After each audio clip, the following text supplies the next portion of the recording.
Welcome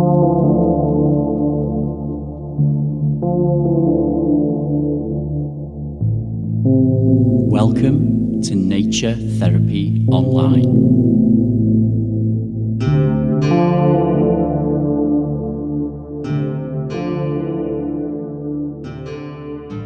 So, hi there, folks, and welcome to episode 17 of Nature Therapy Online. So, today I've got a special treat for you. I'm going to be interviewing a guy whose work with ecotherapy has really inspired my own. So, several years ago, I went to an introductory course in Edinburgh. It was a weekend retreat on ecotherapy, and it was the first that I'd ever done, first work I'd ever done with ecotherapy, the first exploration, and it was with this wonderful guy called Alasdair Taylor, who's based in Sydney. It's his course, it's his PRANA model that he works from, and if it wasn't for Alasdair's incredible work, I'm not sure I would be an ecotherapist now. So I just want to say, first of all, thank you, and hello and welcome, Alasdair. How are you today? G'day, Steve. I'm great. Great, marvelous. And thanks a lot for being here, Alasdair. I really appreciate it. So you're very welcome. Great.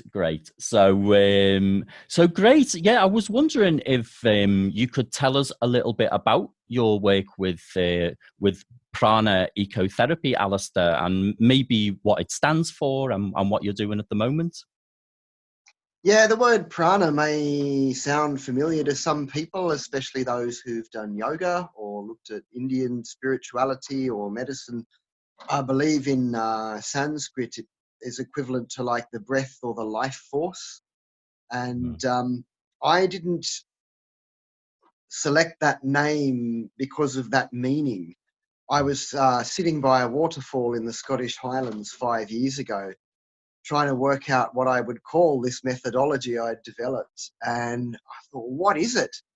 And out came these words: positive reflection and association with nature awareness. So like looking into nature as a mirror for ourselves and seeing lots of positives. So that's the reflection. And association, like understanding what the connections are between us and nature and picking the positives that we want to live that nature shows us. With nature awareness, so that means that positive reflection and association happen when we're really aware of nature around us and within us. And when I kind of wrote that out as an acronym, I was like, well, hey, that's a cool word, prana, because actually this ecotherapy does connect us with our prana, with our life force. Breath is very important, as we may touch on later in this interview. So, you know, the life force, the strength to live, the tenacity, the joy, the capacity to take on whatever comes to us in life is derived from the power of nature. That's lovely.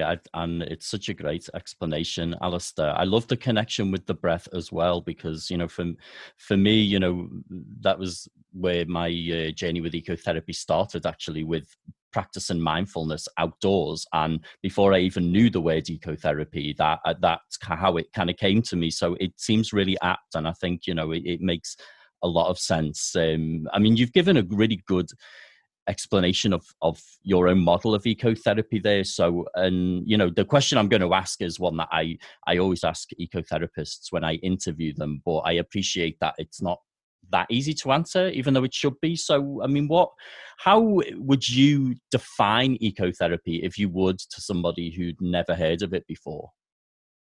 Yeah. Ecotherapy is a relatively new term. Mm-hmm. I think I coined it for myself.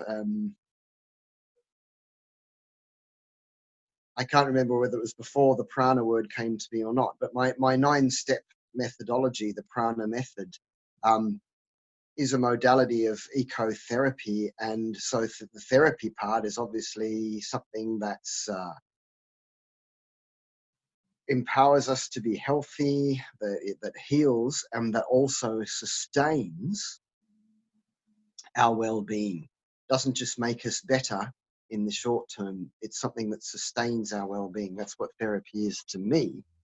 And like if you go to a physiotherapist, it's all about the physiological side of things. It's the body. So the physio kind of tests us out, gives us a few exercises to do, but it's not like you can then say, cheerio, 20 minutes later, the physiotherapist, you better, you've got to go home and do all those exercises with all those giant rubber bands or whatever they give you, you know. So it's an ongoing process, well-being, and ecotherapy is a very pleasurable way of keeping well. So the eco bit is the ecological factor, the ecosystem of which we're all a part, but we tend to forget sometimes, we humans. And so this is where ecotherapy, in my view, is about two things primarily, always with nature as the therapist or the co-therapist. So when I work with clients, I'm working therapeutically with them, but nature's really working with us as well and can't be left out in ecotherapy. So that's the first thing. And the second part of it is that we have a positive relationship with nature in that we give back to it. So it's not like we go down to our local beauty spot, our local green space, and do some beautiful ecotherapy exercises, then leave our litter or don't put out our fire or whatever. It goes two ways. You can't have healthy people without a healthy planet. So while we're very indebted to nature for giving us life, that we all want to hang on to and crave to improve and whatever, enjoy more. Nature has a lot to teach us there, actually. So part of ecotherapy is that nature is a set of ecosystems that works towards wholeness and balance. Or sometimes homeostasis, a sustainable way of being where life can continue indefinitely. So when nature does that and we tune into it, it is very, very powerful.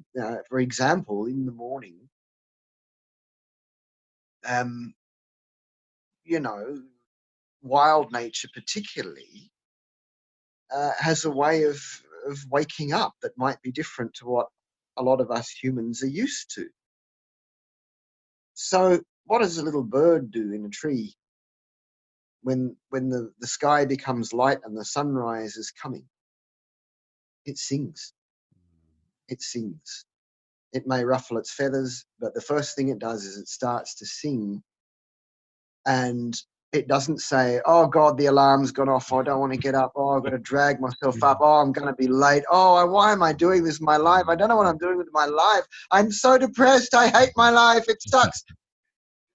I hope there's no bird out there doing that anyway. It sings. Do you know where I'm sitting now is known as Sydney? It's a city of 5 million people. I'm in one of the inner suburbs. The people who lived here originally, we know, were called the Gadigal people, the Aboriginal people of this area.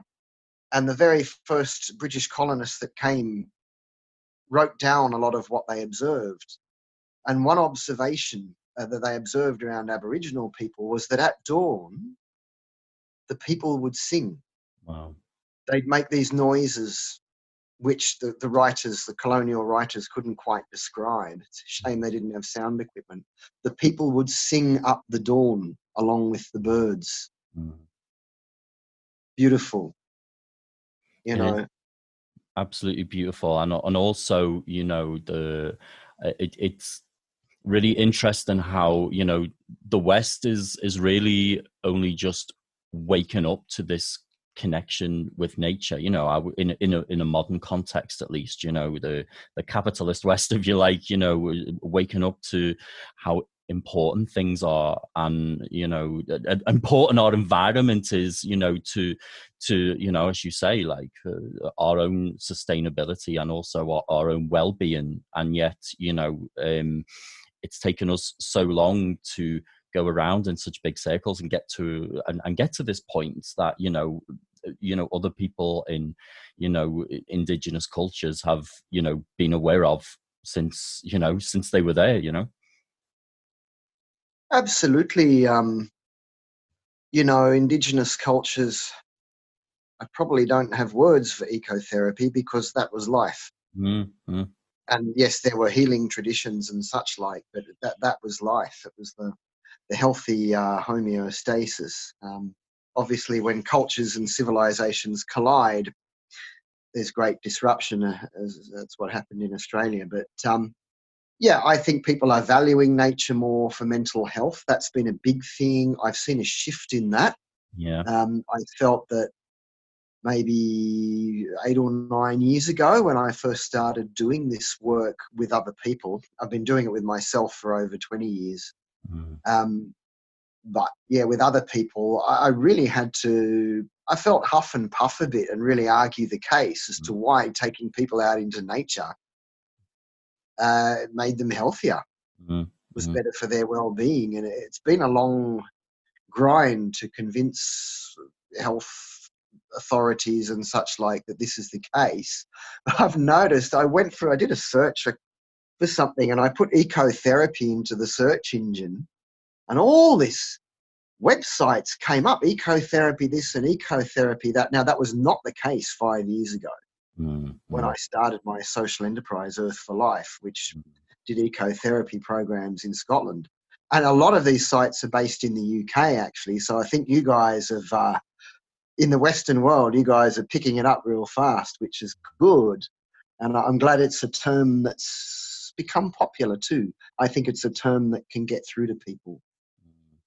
Well, that's thanks to people like you for actually going against the grain and doing it, And I mean, I've noticed, and it really surprised me actually, I mean, it's been a couple of years since I've been practicing ecotherapy and running groups, but I was really surprised by the positive reactions. I am yet to have that kind of conversation with someone, and I was all geared up for it. I was all geared up for people going, oh, here's this guy doing all this weird hippie stuff, like, what are you talking about? Going out and being in nature makes you feel good.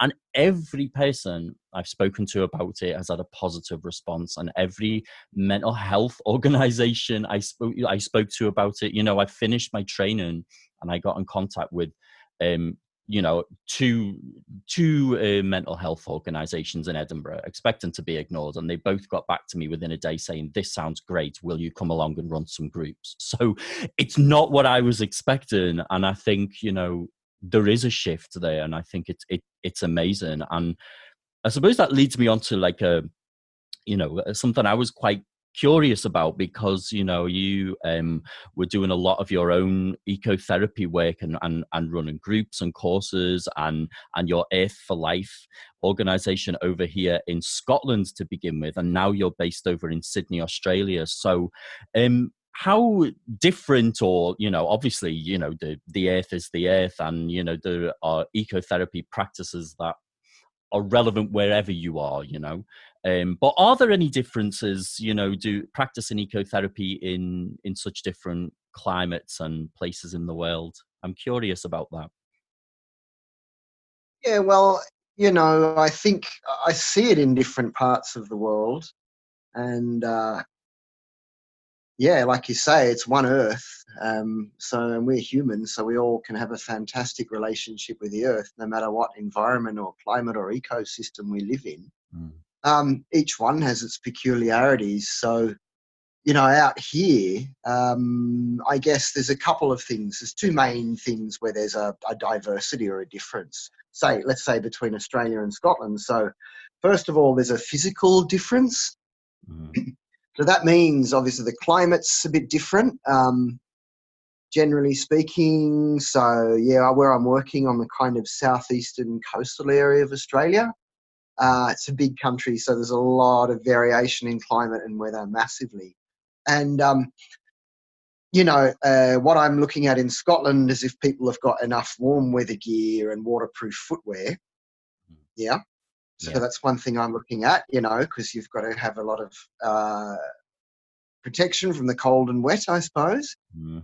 Here in Australia, it can be cold and wet, but what I'm looking for more when I'm working with clients, particularly come around late November, early December, when it really starts to heat up around Sydney, is how do we do good work and it's safe and healthy. So that might mean doing work early in the morning or doing work, late afternoon into evening when it's cooled down a bit and it's not too brutal Mm.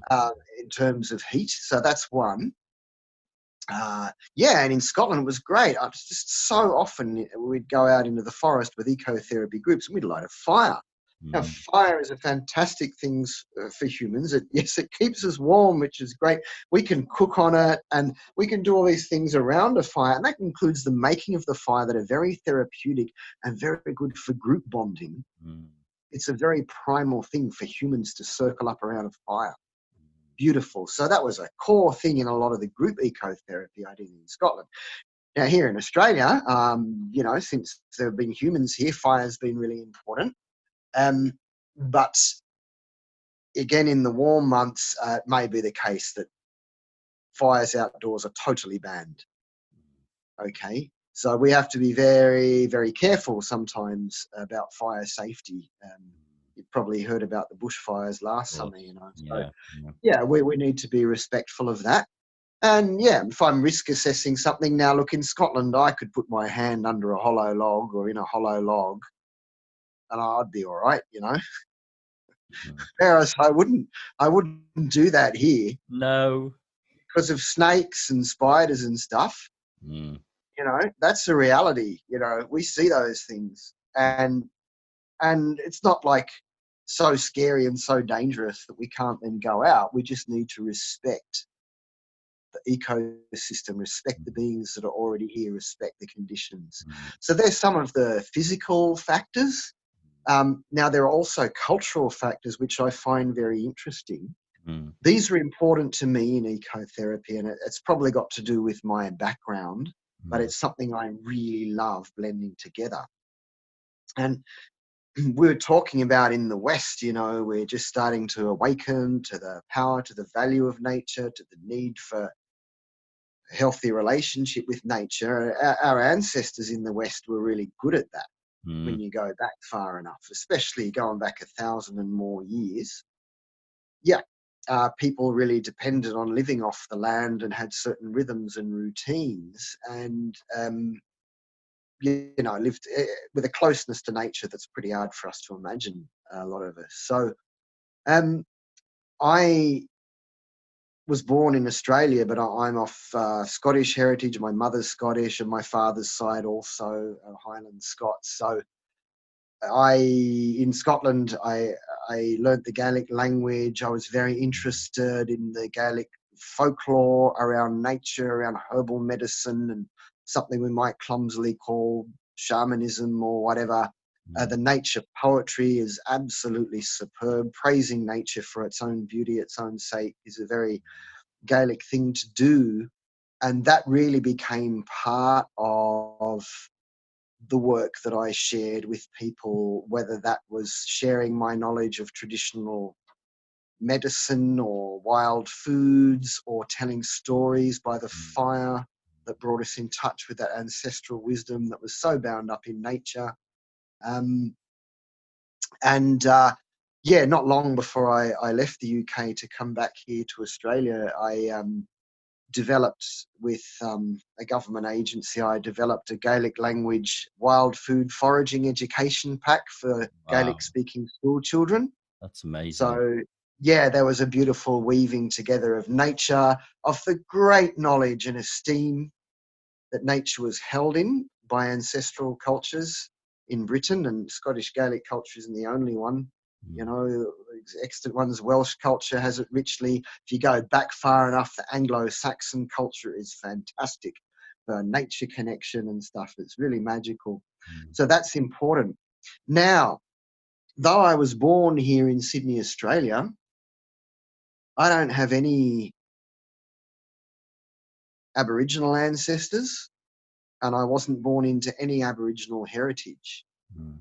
So I'm in a different position. unlike Scotland, where I left as a tradition bearer of the culture, I'm not that here.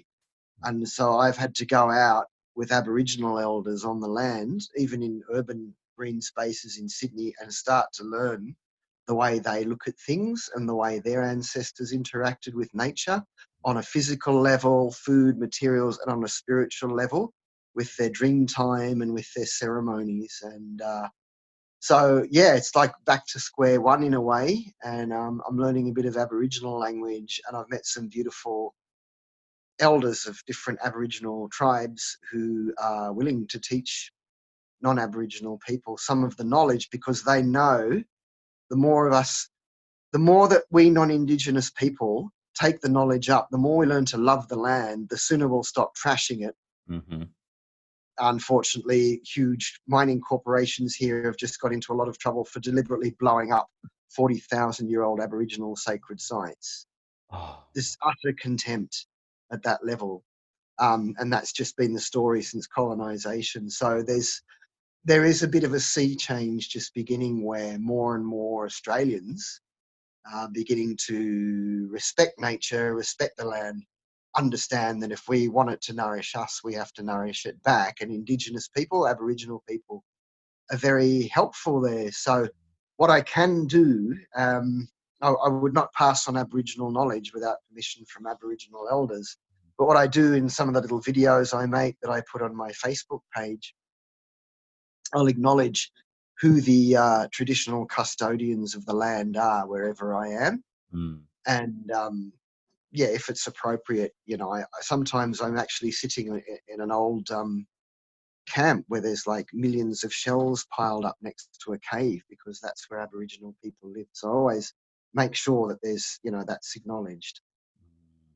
That's so beautiful, Alasdair. And you know, I think that comment that you made there about, you know, learning to love the land again is such a key thing. And you know, and you know, the work that you're doing, I think, is so vital in that respect, because you know, I know that that's you know, it could be a criticism of nature therapy or ecotherapy, or however you want to term it, that you know, the world is, you know, dying in front of us, and you know, what good is it to go around and appreciate it, you know? And for me, that seems like such a strange thing. And how I always respond to people is, well, you know, if we were able to love the land and feel a connection with the earth, we wouldn't be in the situation we're in to begin with. And it's that disconnection that the human species has found itself in, that's, you know, that's contributed to what's happening. So, you know, I think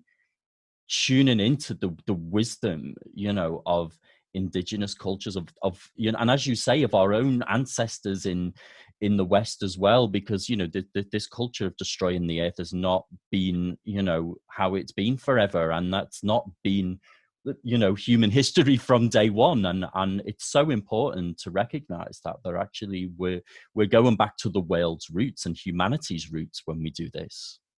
Would you agree with that? Yeah, I would, Steve. I just want to pick up on a couple of themes, actually, I think are very, very important here. And it's about being positive. So there are critiques of, you know, yeah, like you say, well, why should we walk around appreciating it? Well, it's being so destroyed. Well, appreciate it while you can, folks, Mm-hmm. you Yeah. know. And the more people that appreciate it, the quicker we'll stop destroying it. So let the appreciation be contagious. That's what I hope everyone listening will do in some way or other. And we can all do it in a large or small scale. You don't have to become an ecotherapist, but I hope some people do, actually. We need much more ecotherapy. So, you know, I just want to pick up on two things. One, the first one is the disconnect. This is very, very important. Even quite mainstream psychotherapists will say it's all about connection. Getting well and staying well is all about being connected to others in a healthy way and connected to self. And getting connected to nature is a really great way of doing that without having to overthink things. And importantly, without having to import external substances into our body, shall we say.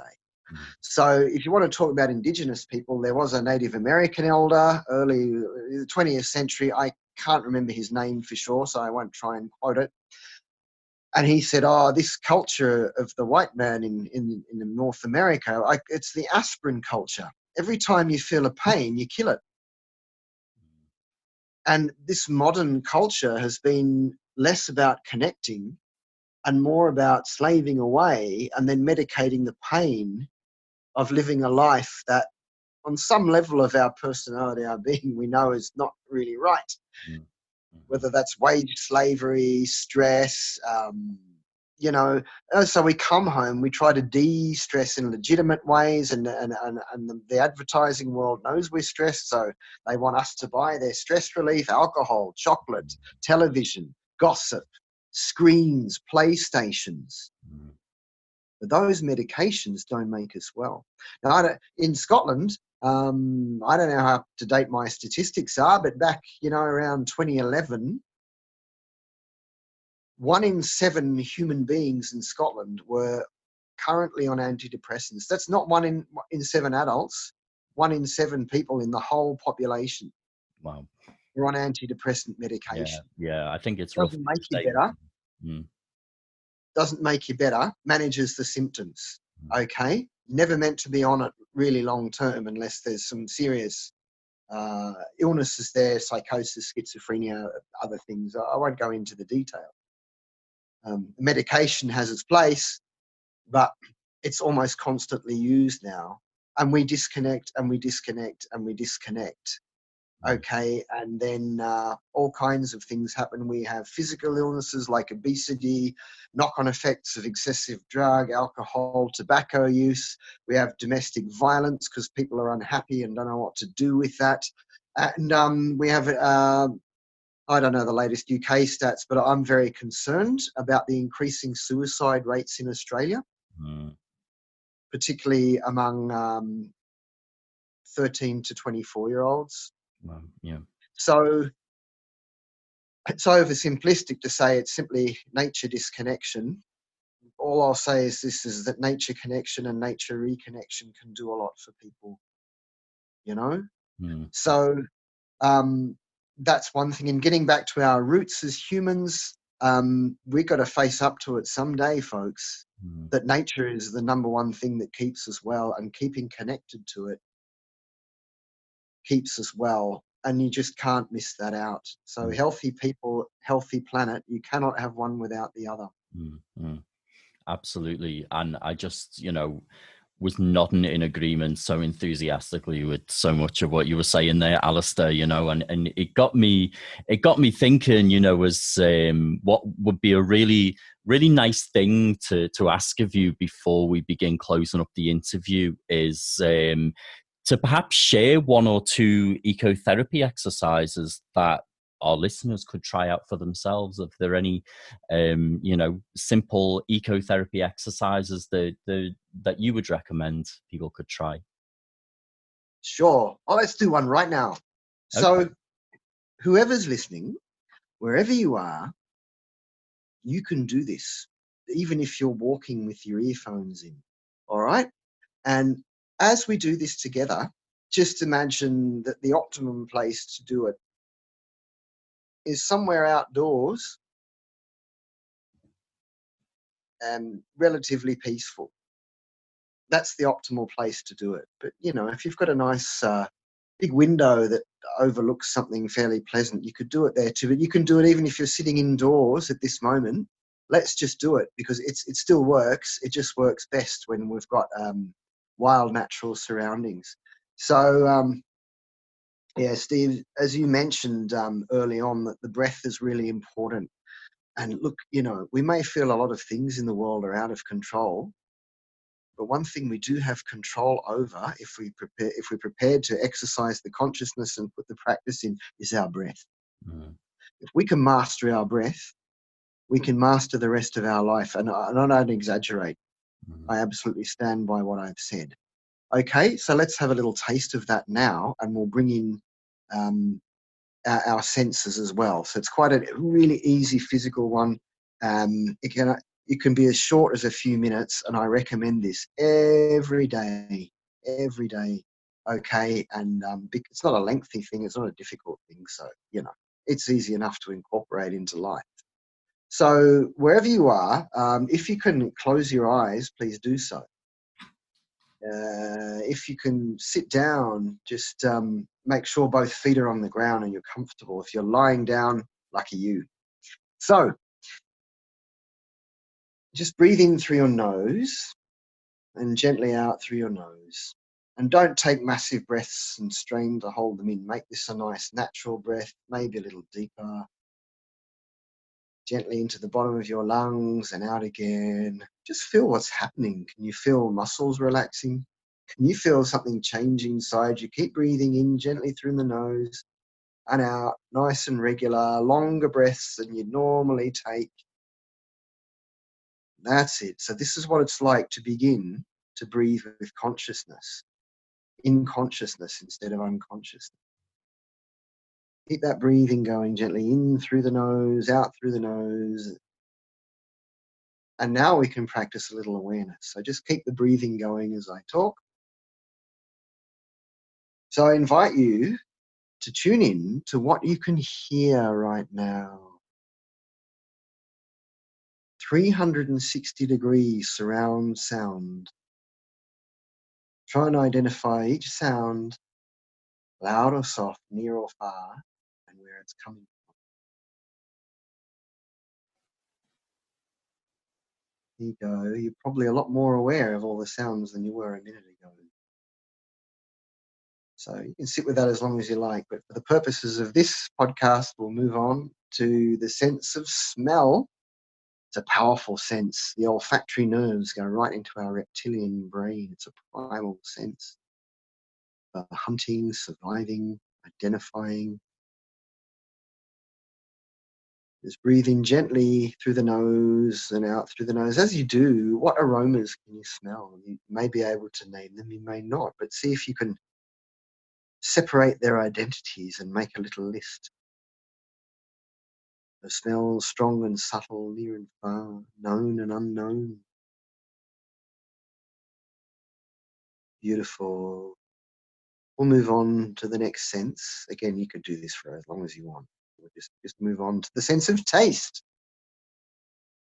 Closely connected to the sense of smell. Your tongue has many taste buds that pick up many things, sweet, sour, bitter, all kinds of stuff. Just let your tongue tell you what's there. This is a great thing if you're in an environment where you're safe enough to eat the wild foods. Oh, you can really riff on this one. But for now, we'll move on to the biggest organ in the body. The biggest organ is the skin. This is the sense of touch. So breathe in through the nose and out through the nose steadily. Keep that breath going. Your breath is your power. And just feel what your skin can feel. Some of your skin will be exposed to the open air. Some will be under clothes, probably, if you listen to this.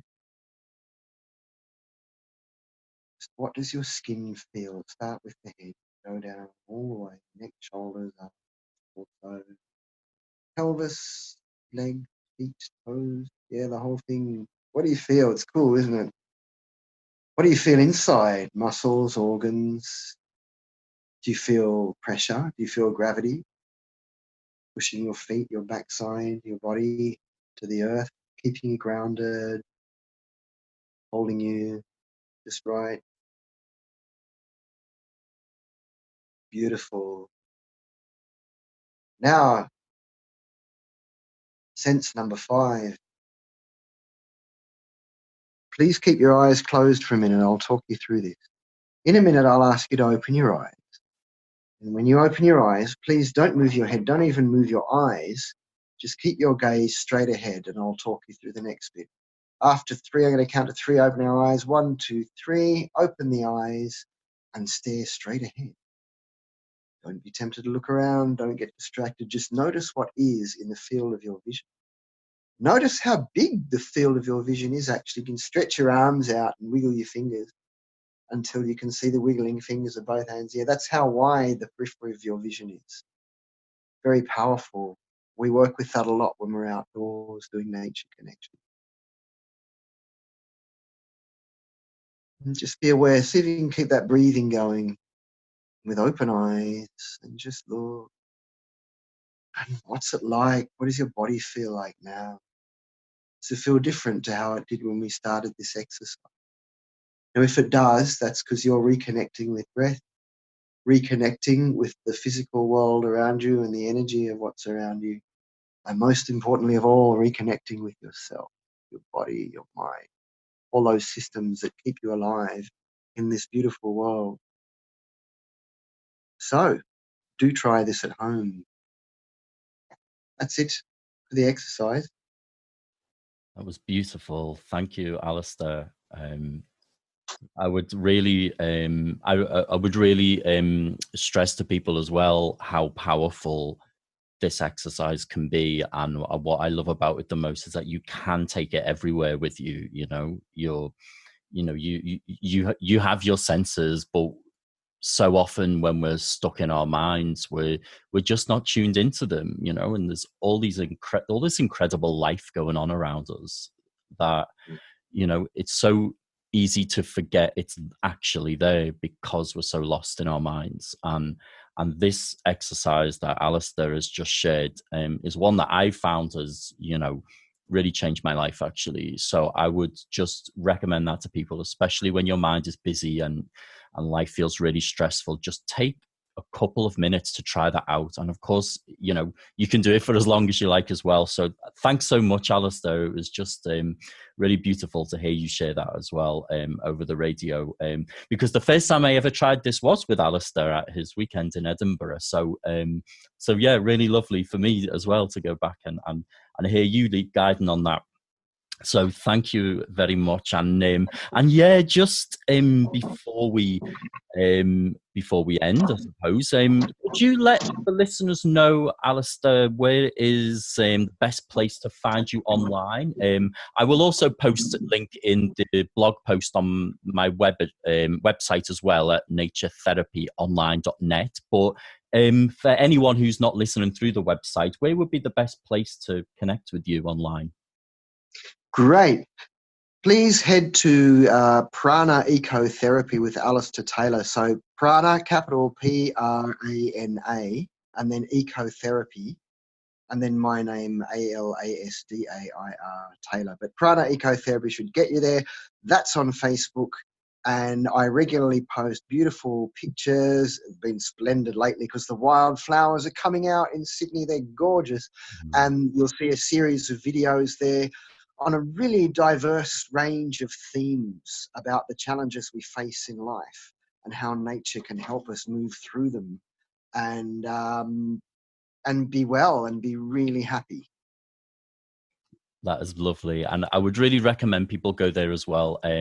Alasdair has been posting some great videos also, guiding you through different ecotherapy exercises that you can try at home. So yeah, get on Facebook, PRANA Ecotherapy with Alasdair Taylor, and I will post the link on the blog. And that's us for this week. So I just want to say a huge thank you once again to you, Alasdair, for giving us your time and rushing home from work. We're kind of in quite different time zones here. So but I'm so glad that we've managed to make it work. So thanks again, Alasdair. Really appreciate it. Thank you. You're very welcome, Steve. Enjoy the rest of your day and keep doing what you're doing, mate. Marvelous. Thanks a lot. And you too. Don't stop. Thanks a lot, Alasdair. Bye-bye. Cheers. Bye-bye.